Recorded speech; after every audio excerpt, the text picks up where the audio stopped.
พอแล้วลูกเอามือทันยังเอ็ก อ่ะเอ็ก ไหว ไหว ที่ยุก ไล่พอไป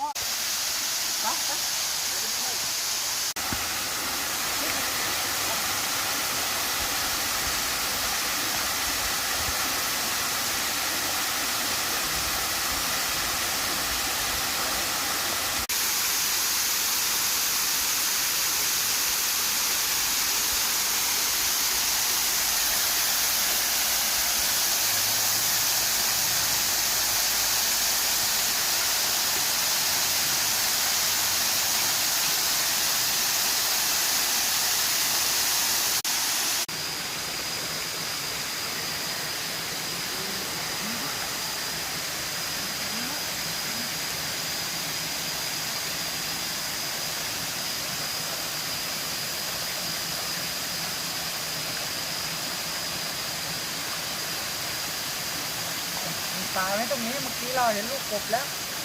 เราเห็นลูกโอ้ยเราเห็นลูกกบ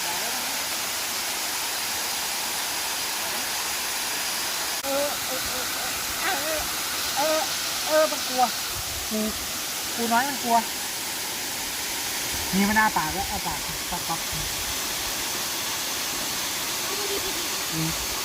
มีชอบไหมมีชอบไหมอ่ะ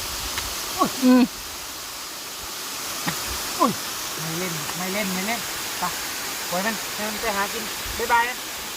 บาย